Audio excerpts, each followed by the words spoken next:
Hey guys, this is a whole lot of Kalamata. Thanks so much for joining me and spending some of your precious time in going over some of the chapters in Genesis. Specifically, we're going to be going over chapters 14 through 16.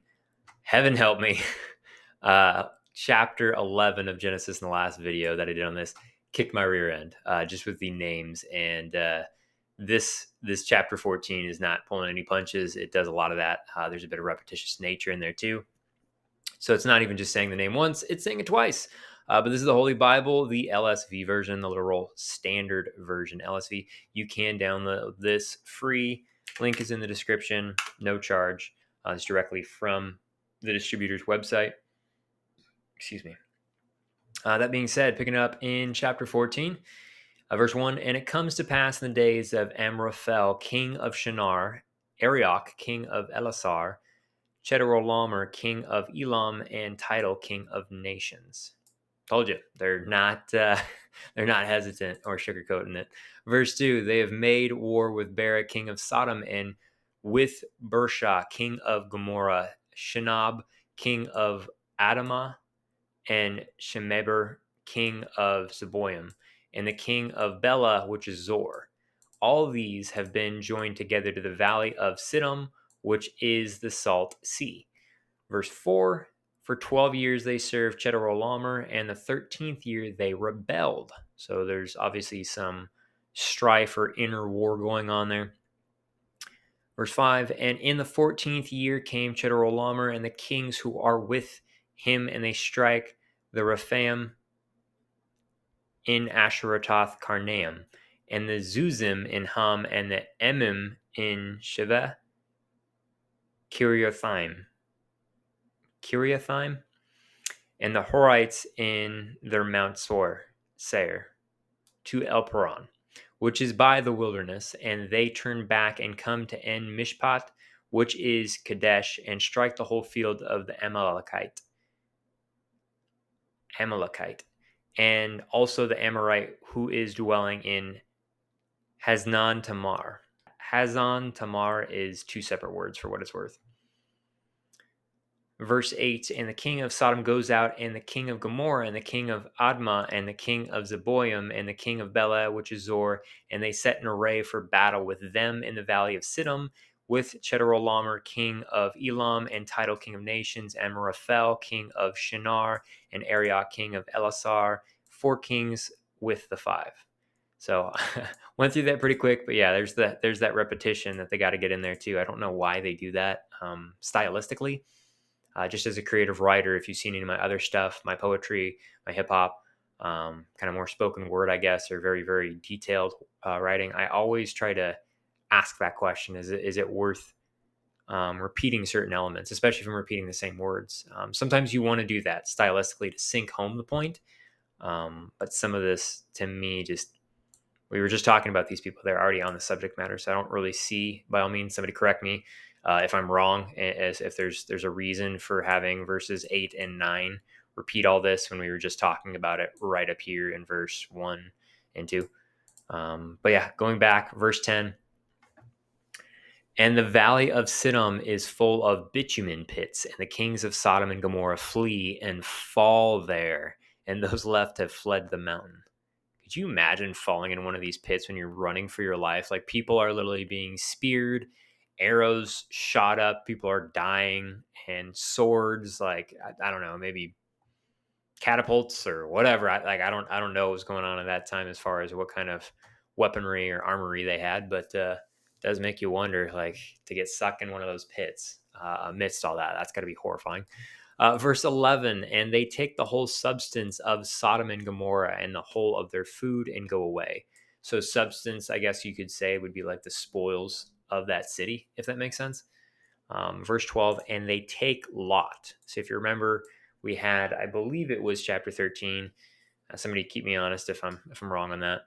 But Lot gets presented with the option to choose, hey, which side of the land do you want? And in a very, hey, the land looks good over here because it's got lots of flowing water, he goes that route, but it ends up being very spiritually wicked, as we'll find out here in future coming chapters.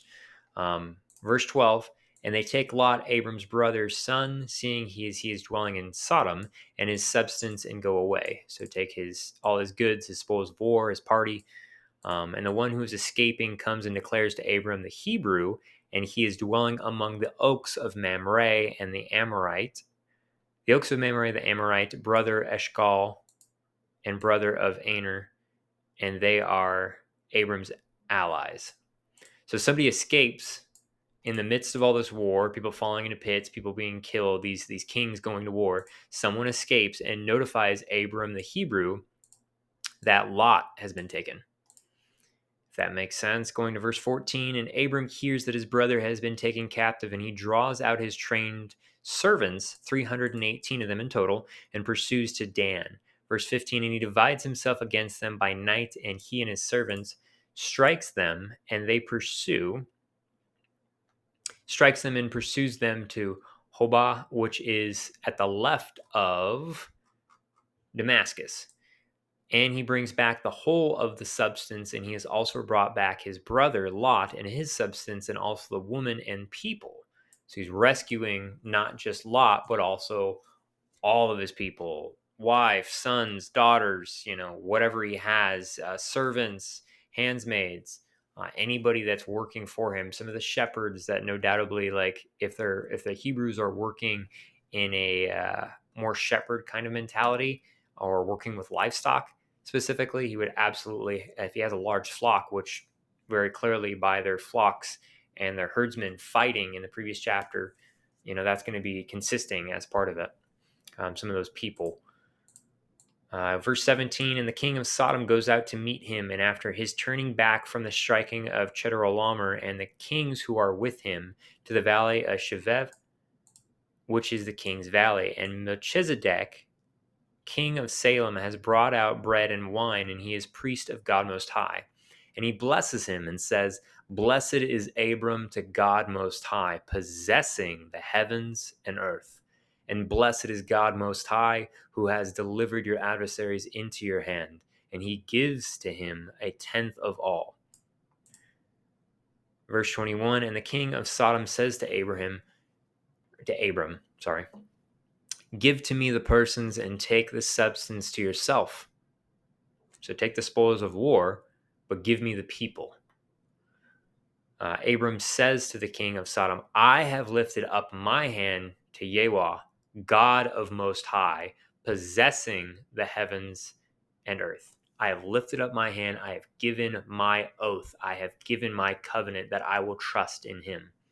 I'm not going to trust in you, in other words, is what he's saying here. We might believe in the same God, but after all this war, all these kings binding together and making war, I think that's what's going on specifically here. Somebody can research it, and if you have a difference of opinion, by all means.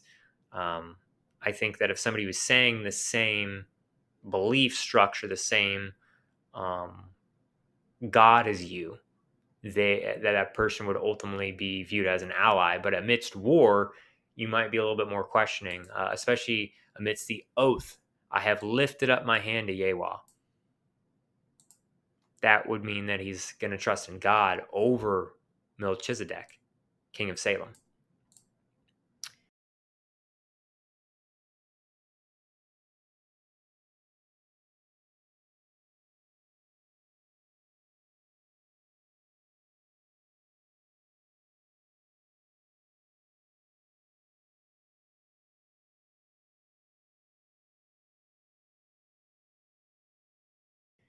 Verse 23, from a thread even to a shoe strap I do not take, or anything which you have, that you do not say, I have made Abram rich. So this is putting God's covenant with Abram to the test. This is saying, if I'm going to be made rich, if I'm going to be blessed by God, it's not going to be through Melchizedek. It's going to be through God. Verse 24, save only that which the young men have eaten. So, obviously if somebody's eaten something, I'm not going to make them try to give it back. And the portion of the men who have gone with me, Aner, Eshcol, and Mamre, they take their portion. So do not accredit me, accredit my people. And obviously forgo whatever they've eaten, if that makes sense.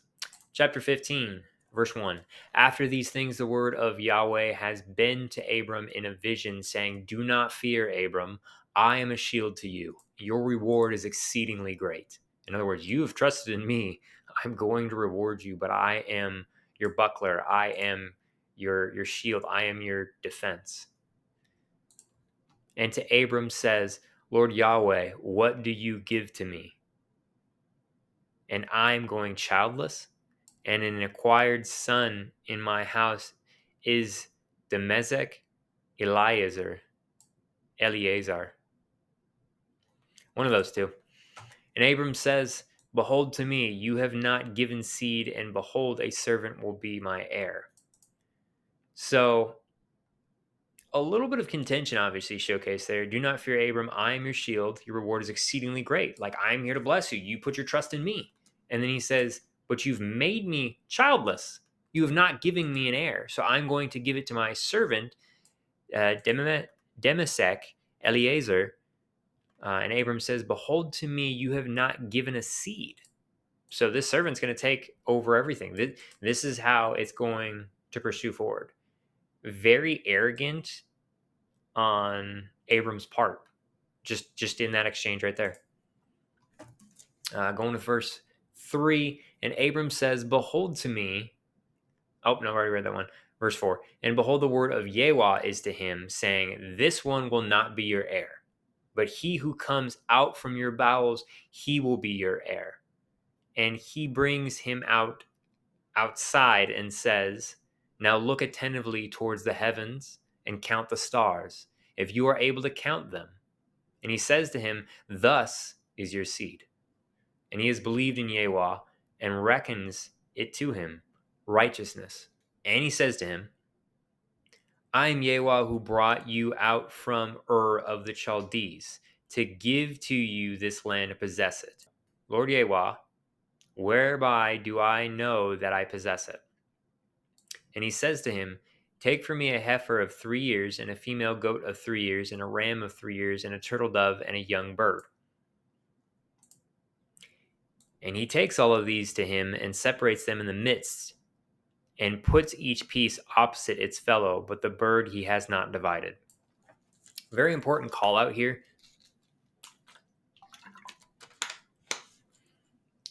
This division or splitting of the animals was used very often, not just in sacrifice to God, but also used in weddings.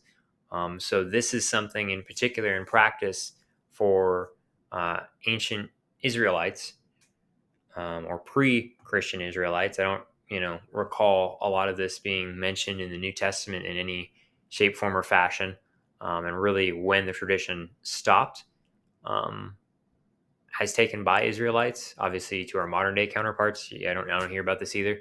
But splitting the animals in two, walking, or placing them side by side to create a walkway. Rather, this would usher in an oath. If you were to walk down that, that's what they would do with marriage. They would say, if you should renege on your marriage, your vows, your promise to take that person as your one and only spouse, and if you should rip that union apart, that you took that oath before God, let you be cut in half like this animal is. That's exactly actually how they did it, believe it or not. So this is very, very customary to the tradition of making an oath, making a covenant in their culture. So when it talks about this, just notice the call outs about takes a heifer of 3 years, a female goat of 3 years, and a ram of 3 years, and a turtle dove and a young bird. Some of the modern day ongoings about a heifer of 3 years, for those that know the end of the story, Revelation, that's also important. Not going to try to get in the thickets of that too much just because it's a different book of the Bible, but there's even a timeline that corresponds with that, just in case you're wondering, why does a heifer matter? Why are people trying to sacrifice, and why is there a new temple created? That plays into it just because it's part of the custom. Going to verse 10. And he takes all these to him and separates them in the midst and puts each piece opposite its fellow. But the bird he has not divided, verse 11. And the ravenous birds come down on the carcasses. So obviously the animals are not alive anymore. They're split in half. Abram causes them to turn back. And the sun is about to go in, and deep sleep has fallen on Abram. And behold, a terror of great darkness is falling on him. And he says to Abram, Know that your seed is a sojourner in a land not theirs. Remember the covenant. And they have served them, and they have afflicted them 400 years. And the nation also whom they serve, I judge. And after this, they go out with great substance. If you know the story of Genesis and Exodus, this is a future proclamation fulfilled in the book of Exodus, the very next book of the Bible. And they have afflicted them for 400 years, is actually Egypt. The nation also whom they serve, Egypt, I judge. God sends 10 plagues as part of the judgment. And even in those plagues, you see a lot of God's mercy on display for the Egyptians. So if people point a finger at God and start saying, look at his cruelty, look at how wicked God is, it's no, did you actually notice in the very fine details when you patiently give each word a thorough examination, God is giving grace even in the midst of that and giving an opportunity to turn back and listen to him. And the Egyptians do not. This is actually detailing part of that. And he says to Abram, know that your seed is a sojourner in a land not theirs. They're dispossessed from their land, and they have served them, and they have afflicted them 400 years. And the nation also whom they serve, I judge. And after this, they go out with great substance. They actually get paid in gold to leave Egypt, if you know the story. Verse 15, and you come to your fathers in peace. You are buried in a good old age. And the fourth generation turns back here, for the iniquity of the Amorite is not yet complete. There is a fulfillment of judgment. God is giving them a timeline of grace, and for each sin, for each murder, for every aspect of iniquity, this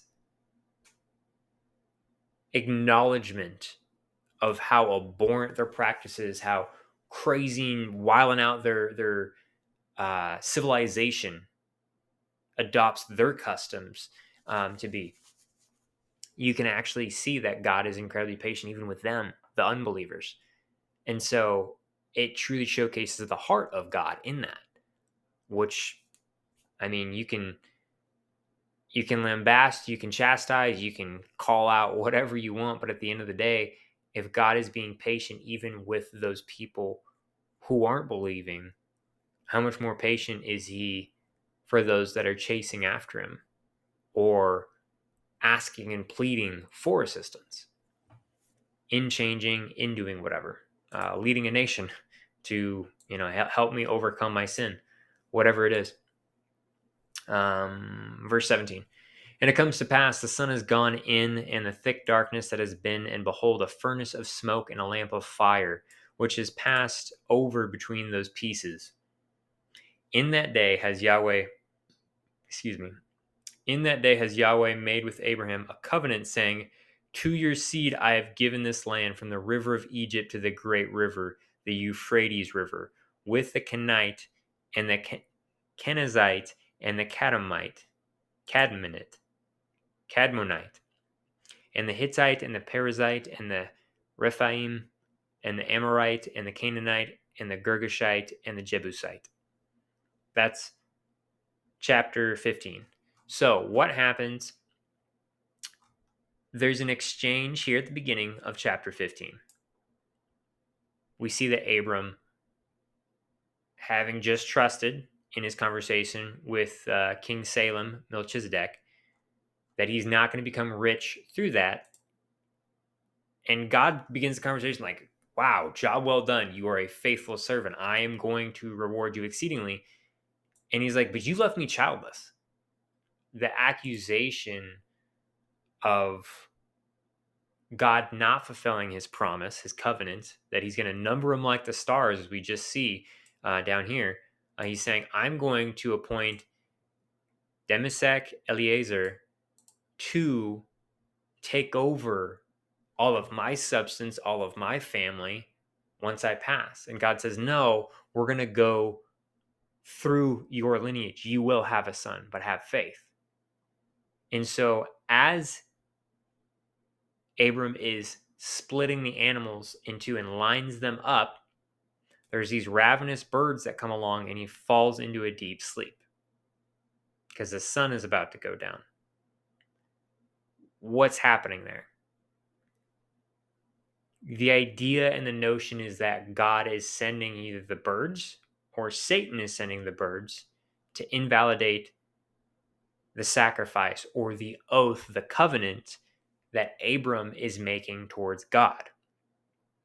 The reason for that is because in his ignorance, in his argument, in his accusation, he is saying, you've left me childless. And God's saying, no, I have not left you childless. The plan hasn't been fulfilled yet. Like, we're going to get there. So that's the point. By having him fall into a deep sleep, by having the birds come and peck at or eat up the animals for part of that covenant oath promise that he's about to make, he's saying to him, hey, be patient. I am going to fulfill my covenant with you, but don't take this oath that you are going to use Demisec Eliezer as your person. I don't want you to promise somebody something that you are going to find out you're not going to be able to fulfill. I'm going to give you an heir. So that's the reason for the interruption. It doesn't sound immediately apparent, but having read some of the context as far as what's going on, that actually is what they equip it to say, or they accredit it rather to saying.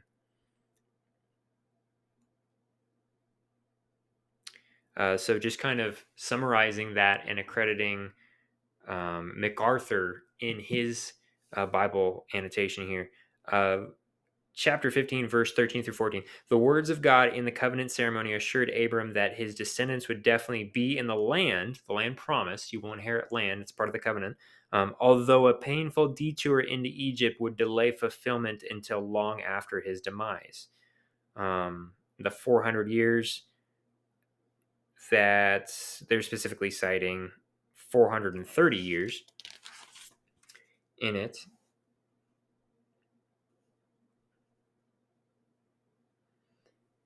So when it gets down to the very bottom part where it's actually talking about the different, the Kenite, the Kenizzite, the Cadmonite, those are different peoples that are inhabiting the land of Canaan specifically. So even when it mentions the Canaanites, that's the specific land, or Israel specifically, that is the promised land that God appoints. So some very prominent things going on there that I think if we don't call them out, if we don't slow down, we're just going to go through this and we're like, dude, this is a crazy story. This doesn't make any sense. And it's no, it does, but you have to read with deeper insights, deeper understanding. You do have to research it. So not fun. I know it sounds like homework, but that's what I'm trying to hopefully do here. Hopefully make this a little bit easier to digest and take in. We get some quick water. We'll begin chapter 16 here shortly.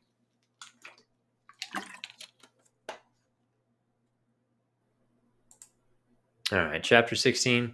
And Sarai, Abram's wife, has not borne to him any children, and she has a handmaid, an Egyptian, and her name is Hagar. And Sarai says to Abram, now behold, Yahweh has restrained me from bearing children. Please go into my handmaid. Perhaps I am built up from her. Perhaps I can have a legacy, a lineage through Hagar. And Abram listens to the voice of Sarai. Now recall earlier on in Genesis when it talks about you will desire for your husband, but he will have authority to rule over you, as we read about in the ESV.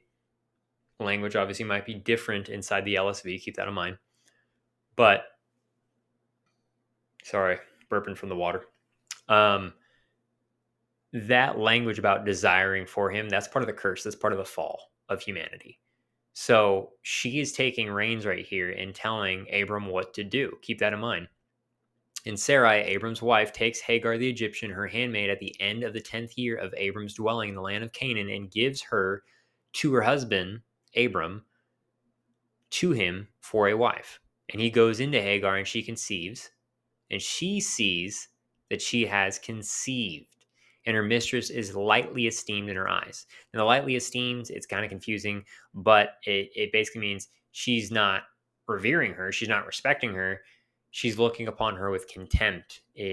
Contempt is the verb, or I'm sorry, adjective, um, that's going back and forth in the ESV versus this LSV version. So knowing that there's a sense of friction and division going on, this handmaid is supposed to be serving Sarai, as Sarai is kind of um, the head of the household in that regard as wife. So as head honcho, she's going to then look at her with, "Hey, I have value that you don't." Hagar is going to look at Sarai specifically, saying, "I have value now that you can't bring. I can do what you can't. I can produce children." And as a result, this is what Sarai says in verse 5. Sarai says to Abram, "My violence is for you. I have given my handmaid into your bosom, and she sees that she is conceived, and am lightly esteemed in her eyes. Yahweh judges between me and you." So very violent words, very contemptuous to have that attitude and disposition after having the authority, or displayed the authority. Hey, take this woman, go into her, and go have sex with her. And as a result, when she gets pregnant, then she's upset about it. So there's an authority play there from the fall that's very clearly being put on display. This perversity of the union of marriage, very clearly on display, because I don't think this is at all what God intended between one man and one woman concerning a marriage specifically. Verse 6, and Abram says to Sarai, "Behold, your handmaid is in your hand. Do to her that which is good in your eyes." Um, Treat her as how you see fit, essentially. He's kind of washing his hands of the matter, which is pathetic as far as a character bit, but at the same time, I think that there is not not grounds for him to stand on. Essentially, like it's kind of pathetic because he's already given up. He's usurped his authority in the first place, and so there's a doubling down of giving up his authority demonstrated there in verse 6. And Sarai afflicted her, and she flees from her presence of Sarai. Hagar runs away. Verse 7, and the messenger of Yahweh, an angel of the Lord, finds her by the fountain of water in the wilderness, by the fountain in the way to Shur. And he says, so Yahweh, the messenger of Yahweh, or the angel of the Lord, a Christophany, a pre-incarnate Christ, is what some of the annotations are saying. And he says to her, "Hagar, Sarai's handmaid, from where have you come, and to where do you go?" And she says, "From the presence of Sarai, my mistress, I am fleeing." Verse 9, and the messenger of Yahweh says to her, "Return to your mistress and humble yourself under her hands." And the messenger of Yahweh says to her, "Multiplying, I multiply your seed, and it is not numbered for multitude." And the messenger of Yahweh says to her, "Behold, you are conceiving and bearing a son, and have called his name Ishmael, for Yahweh has listened to your affliction." Now, in that repetitious nature of the Bible, this have called his name Ishmael. Ishmael specifically means in Hebrew, God hears. So when it says, "and Yahweh has listened to your affliction," that's repeating the language of Ishmael, essentially a second time without using the very name. Verse 12, and he is a wild donkey man, his hand against everyone, and everyone's hand against him, and before the face of all his brothers he dwells. Now, a wild donkey man does not sound in any way, shape, or form positive, and it's, you know, a would-be inflammatory response, but in relation to the annotation that MacArthur puts forth, it says, the untamable desert onager, wild donkey, best describe the fiercely aggressive and independent nature Ishmael would exhibit along with his Arabic descendants. So there's a sense of stubbornness that would be showcased and demonstrated in Ishmael and how he conducts himself. So with that in mind, I have to unpack this. This Israeli-Palestinian conflict, we can call them Palestinians, but they're originally from Egyptians. And if you know the book of Exodus, what did it just say earlier about 400 years of slavery when there is a deep sleep put over him? Afflicted for 400 years. It's right there. And the nation also whom they serve, I judge. That's Egypt. So Egypt and Israel doing this constantly throughout time. We can call them something. Oh, Egyptian? No, Palestinian. It says right there.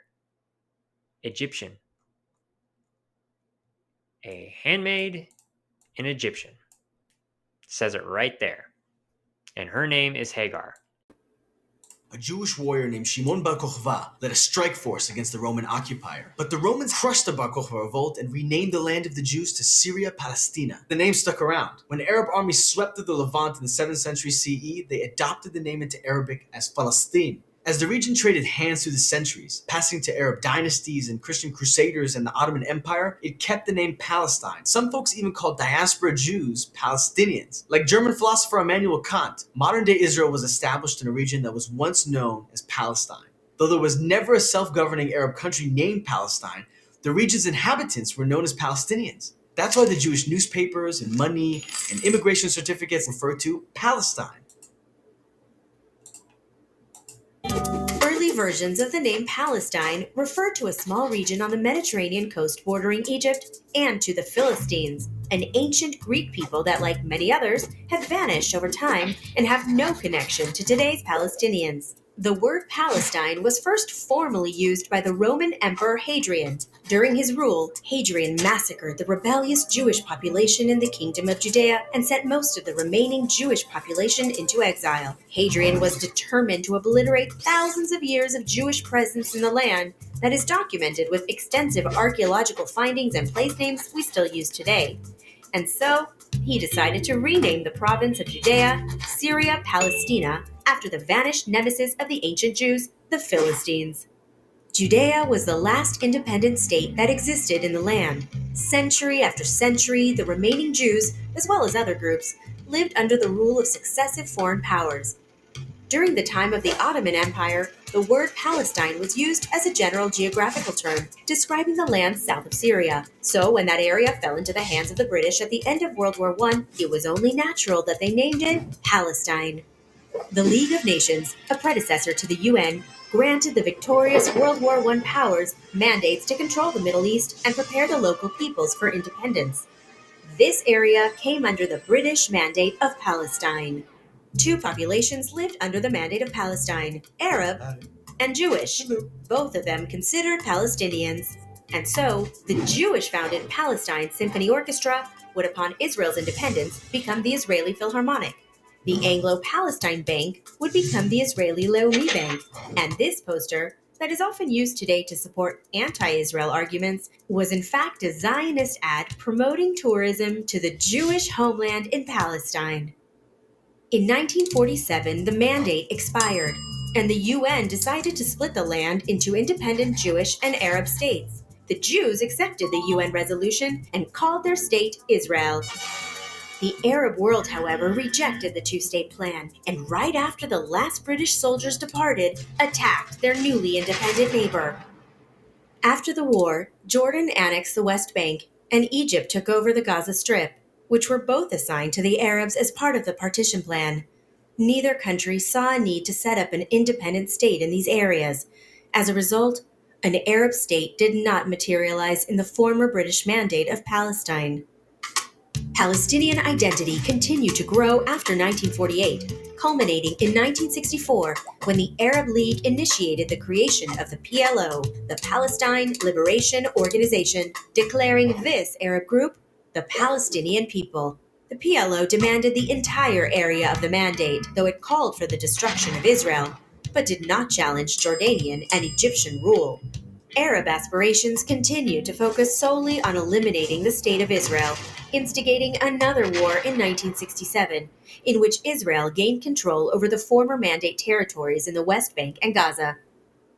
So, are these historical claims about the Palestinians true? لم تمر حقبة في التاريخ خلت من وجود الشعب الفلسطيني في هذه الأرض. السيد المسيح كان الفلسطيني الأول الذي عذب في هذه الأرض. No, these claims are false. Jesus was born 134 years before the Romans changed the name of Judea to Palestine, over 1900 years before it became the name of the British Mandate, and almost 2,000 years before it was widely adopted by an Arab population in the region. He was, however, a Jew, living in the Kingdom of Judea. But I want to draw that distinction about that this Palestinian-Israeli conflict. I'm not here to take sides. I do think that you should pray for Israel in regards to how this initially kicked off. When we look at October 7th, that is something that factually happened. There were beheadings. There were murders going on. It was not killings. It was murders. So when we factually look at what's going on there, I think that there needs to be a due respect for somebody needing to defend themselves. Additionally, it has been showcased that their invasion to Lebanon has been in response to Hezbollah launching rockets from houses in Lebanon. Israel's patience with Hezbollah has run out. We're standing in central Tel Aviv. This bustling street corner is directly across from military central command. And today, the IDF is conducting new airstrikes, destroying the infrastructure the Lebanese terrorists have spent 20 years building. The Israeli Air Force hit over 1,600 Hezbollah targets on Monday, killing, according to the Lebanese Health Ministry, over 500 people. The Israeli offensive meant to stop the daily rocket fire from Hezbollah, 9,000 since October 7th, and also to return the 60,000 Israelis who live on the Lebanese border back to their homes. Thousands in South Lebanon heeded the warning from Israel by text and by phone to get out of harm's way, while Israeli forces destroyed weapons depots in private homes, apartment buildings where Hezbollah was storing heavy weaponry. Here's the chief spokesman for the IDF. In these images, you can see how Hezbollah hides long-range rockets with range of hundreds of kilometers. You can see here that the rocket is stored on an hydraulic system and is prepared for a launch out of an opening in the roof. Under this attic, a family lives and serves as a human shield for Hezbollah. Prime Minister Netanyahu is speaking directly to the people of Lebanon, offering them the same message he gave the people of Gaza before Israel decimated Hamas. Israel's war is not with you, it's with Hezbollah. For too long, Hezbollah has been using you as human shields. It placed rockets in your living rooms and missiles in your garage. To defend our people against Hezbollah strikes, we must take out those weapons. In response to Israel's targeted strikes on weapons depots, Hezbollah launched dozens of rockets indiscriminately into Israel, trying to kill civilians. Warning sirens have been sounding across the north, including the port city of Haifa, the surrounding areas, and the northern part of Judea and Samaria. No one was injured. Israel says the strikes on Hezbollah are far from over. Meantime, the United States is deploying additional troops here to the Middle East. The Pentagon didn't say how many or what their mission would be. There are already 40,000 American forces in the region and an estimated 86,000 Americans living in. I do want to say, for as far as the Palestinians, a lot of them that I've interacted with have been nothing but loving, supportive, and kind, both here in the States and over in Israel. I firsthand experienced that, spoke to them, thanked them, appreciated them. So I don't want this to be a bashing of Palestinians. I don't think that's what I'm asking for. But again, I'm looking at the text, I'm looking at scripture being fulfilled, and I think that we need to be honest about what the origins are in truth rather than trying to muddle the story up. Have some ethos, have some credibility. Cite your sources. That being said, let's go to verse 12. We're talking about wild donkey man. He was a stubborn man.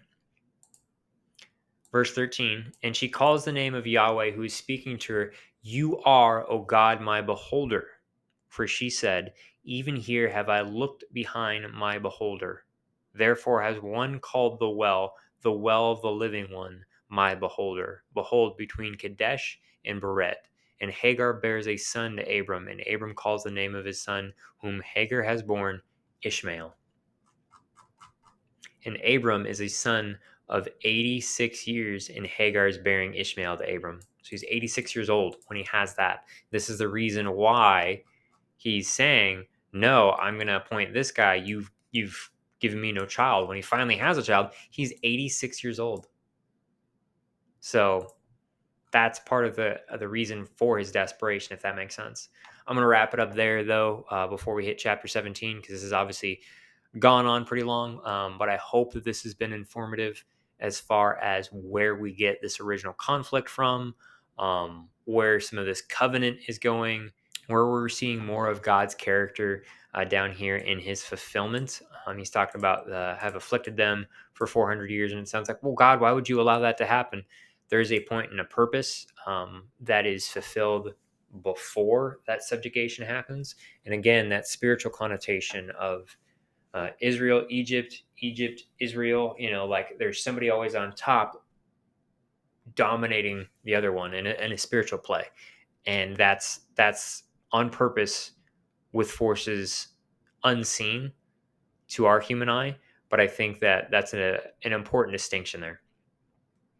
And then we see part of God's character in terms of the iniquity of the Amorite not yet complete. So we're seeing a lot of this buildup of the covenant and then the faltering in the hands of the humans here in chapter 16. But that being said, we'll pick it up again. This has been a whole lot of Kalamata. God bless, and thanks for your time.